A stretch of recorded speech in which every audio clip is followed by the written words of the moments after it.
Hello, everybody, and thank you for tuning in to the Liberty Report.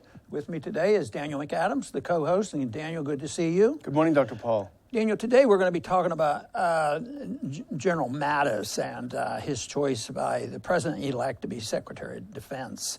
And there's a lot of discussion about that. But before we do that, I understand you have a little bit of an announcement for our viewers. I do, and it's a good one. Just like to tell everyone that we've surpassed 60,000 subscribers to the Ron Paul Liberty Report YouTube channel. And, you know, Dr. Paul, we appreciate the people that watch the show. It's not like funny cat videos.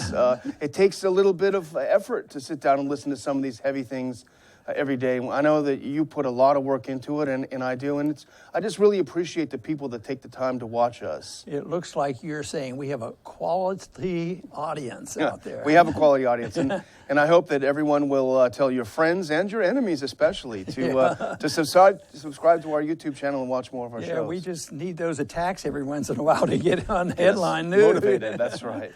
But no fake news here, folks. That's right. Okay, on General Mattis, I think he has a nickname, and I don't know how accurate that is. I've never met the general, and it's a pretty strong nickname. I wonder what he thinks about it. But he's called Mad Dog. Yeah. So that's probably not a bad nickname if you're a Marine. Yeah, and if we needed the Marines and we were up against a wall and we were in a legitimate war and not one that we started, and we were defending America and not pretending that we were defending our Constitution by sending our kids off to fight unconstitutional wars, that's a different story. But yes, he probably is a darn good military person, and you don't want a softie when it comes to trying to take care of the enemies. But, right. You know, our argument is that sometimes our so-called enemies are fictitious at times.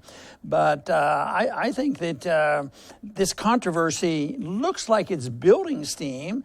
I don't think that would derail Trump. I don't think Trump is going to be easily pushed off. So this will be fully discussed, and some of it is a conflict of interest. That's, I think, the main argument right now that's against Mattis. Yeah, you know, he comes, first of all, you know, this is traditionally a civilian job, the Secretary of Defense, and for good reason. You know, we've prided ourselves, at least on civilian control of the military, and there have been some blips along the way and some problems, but generally speaking, civilians have controlled the military, and I think that's one aspect, because he's a very recently retired general, just 2013. And the other issue, of course, is his very heavy activity in the defense contracting business. Boy, I'll tell you that. When I started looking at that, I know that they have sweetheart deals, but he has a really sweetheart deal. It looks like he likes, General Dynamics. Yeah. He's on the board there. He makes a couple bucks, and his salary is $600,000, but he got $900,000 worth of stock. And there's some special tax benefits from that, because there's an exemption for some people that if you get stock, especially if you get stock or put it aside, and he may qualify for that the capital gains tax actually can be delayed and they can be saved a lot of money. Anyway, it's a lot of money, over $1 million, and that's probably just part of it, because he's on the board of, several other companies too. Several other companies on the board, including slightly controversially, he was on the board of Theranos, I believe, you know, the controversial blood testing company that's now, I think, defunct. He was urging them to use, the military to use this company while he was in the military, and then as soon as he was out, he went on to join their board. You know, he's come up with a position all along the way, especially now, is that they have to get rid of sequestration, because that's an attempt, never works, an attempt to hold costs down, but there's usually exemptions made, you know, for military, but sequestration was designed. But because it's just there and it's a nuisance for them, and they have to circumvent it, he's definitely against it. He thinks it hurts national security, and it's a threat to national security. I think he might think it's a threat to his income, if that is the case. But anyway, he's somebody that has been around a bit, but he has some people in some countries that he's more determined to deal with. He had one statement that I read where he says there's three problems in the world that we have to deal with, three great dangers. Of course, he has more than just 3, but his first 3 is Iran, Iran, Iran. Yeah. So it looks to me like, this is one place where the president-elect isn't too consistent, is that he takes a reasonable position from our viewpoint with Russia, but he wants to undo the token effort that's been made to, try to get along with Iran. So, but Trump doesn't like Iran. This guy doesn't. So this actually increases the danger of further conflicts with the Iranians, as I see it. We both read there was an excellent article in Politico, I think a couple of days ago, about Mattis's 33-year obsession with Iran. And it is, I think an obsession is the right word because it is slightly irrational. It goes back to a very important event I know that you've paid a lot of attention to in your career, and that is the bombing of the Marine barracks in Beirut. Yeah, isn't that something? Because that would have been 1981, was it? And it was 81, and it was with Reagan, and I had mentioned in our discussion that the problem started by putting the Marines there. I mean, they weren't going in, they didn't declare war, they weren't going to fight them, and the Marines in the barracks, 240 or something that were killed, they weren't even armed, but the locals there, the civil war that was going on, didn't like it, so they were able to run into that barracks, blow it up, and kill those Marines. And Mattis and others said, well, those terrorists were trained by the Iranians. May not be true. But I think the interesting thing is that there were suicide terrorists. That was a suicide terrorist that came in. What motivates people to do this? And the interesting thing is as I read Robert Pape about suicide terrorism, he said, yes, there was a significant amount going on even against Israel people, because the Israelis were there too. Yeah. But after the bombing, Reagan, give him credit, and he admitted he made a mistake. He took the troops out, which guys like Mattis and others probably condemned. And guess what? Instantaneously, the way Pape describes, there's no more suicide terrorism. That is the message. That's one important message: is why do people want to commit suicide to kill Americans? And the other thing is why do we get ourselves in the position? So it made no sense to station Marines over there, and it seemed like there was a little bit of a lull, but certainly under George W. Bush, we went back to doing a lot more by stationing and fighting and killing and bombing and droning and all these kind of problems that we're still dealing with. Yeah, we put up a little picture on the Institute's website. It said, up until the U.S. Attack on Iraq, there had never been a suicide terrorist attack in Iraq. From then until now, there have been over 1,800 of them. So that says a lot. But, Mattis is upset about the Marines getting killed. I think everyone is upset. Certainly the parents, all Americans are upset. It's just a terrible tragedy. But the fact of the matter is they were in a country where they didn't belong.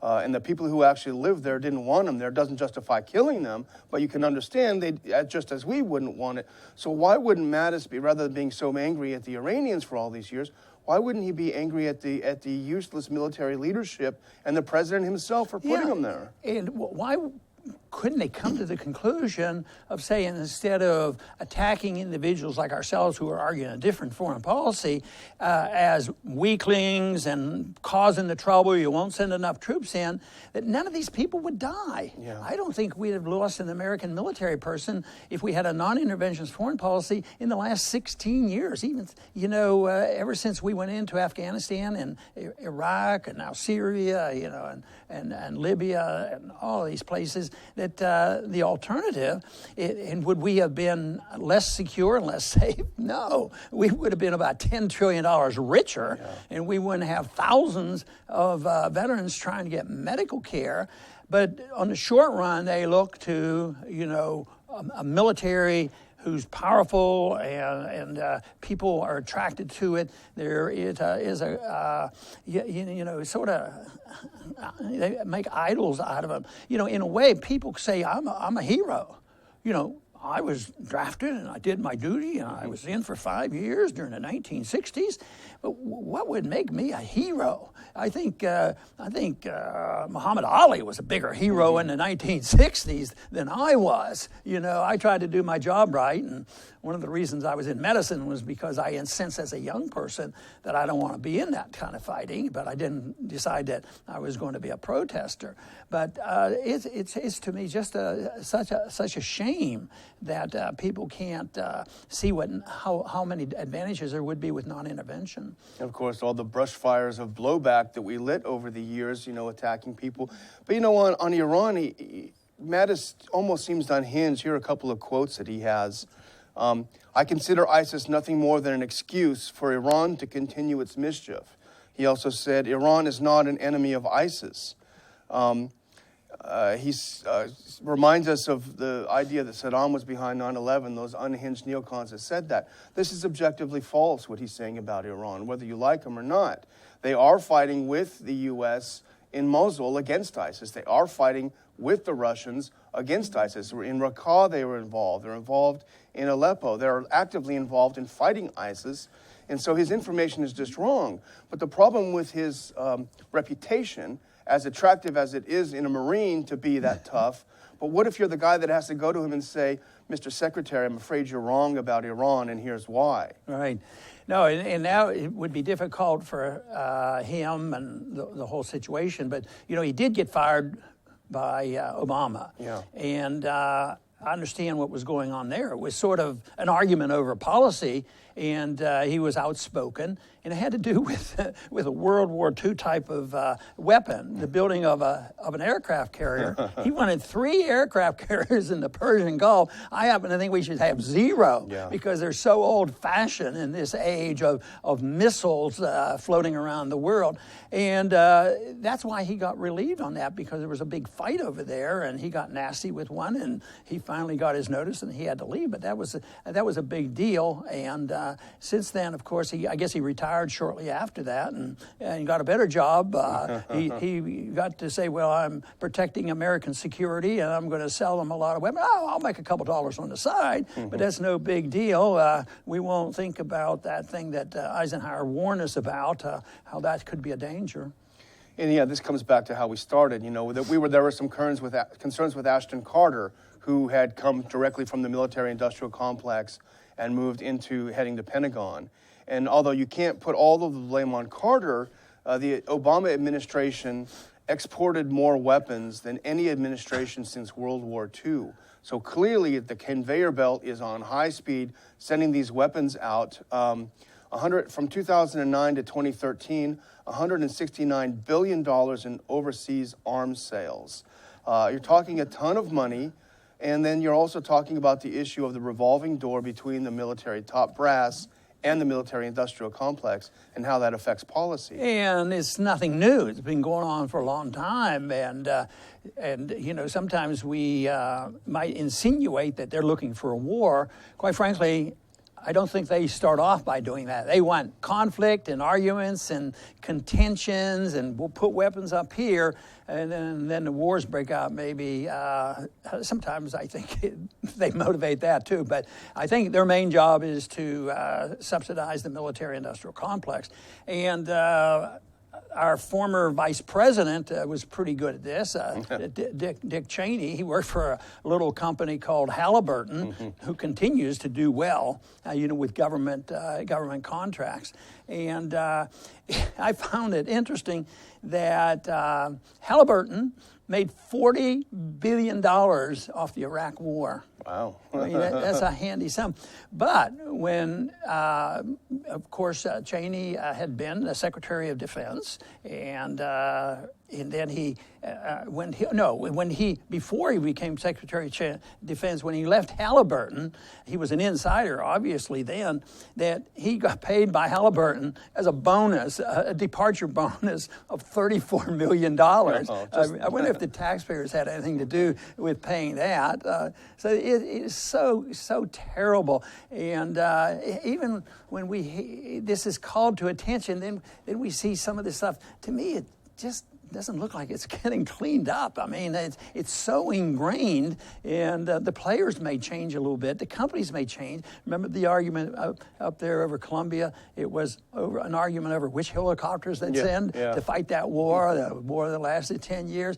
And they fight among themselves who get the contracts, and sometimes they split the difference and build several things. But I was just thinking and postulating in my mind, if we weren't doing this, I mean, if we had taken a different position in this century, we probably would be $10 trillion richer. And I don't think any Americans would have been killed. I think that $10 trillion would be in our economy.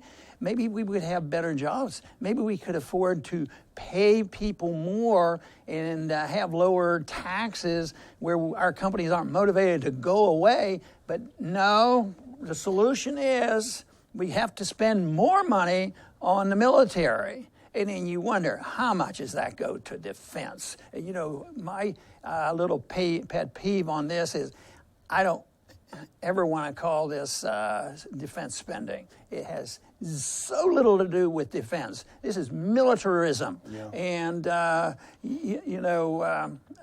know about the military. I've been in the military.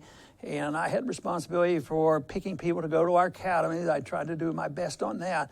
But still, our system has very little to do with national defense. And it has to do with offense that gets us into trouble, not only, geopolitically, but it gets us into trouble financially as well. From a strictly cost-effective, perspective, spending a few million on Dick Cheney and getting a $40 billion war, it's a pretty good investment. If we could scale that down in our own investment portfolios, it's attractive. So the problem really is the policy, the way we look at the rest of the world, and we have to solve that first. Yeah, that's important, but then the opposition to what we're saying will come back and say, well, we can handle this. We know what you're talking about, and we have to be careful. But if somebody like Mattis is in there, and there's a contract that comes up for General Dynamics, he should recuse himself and not pay any attention to it.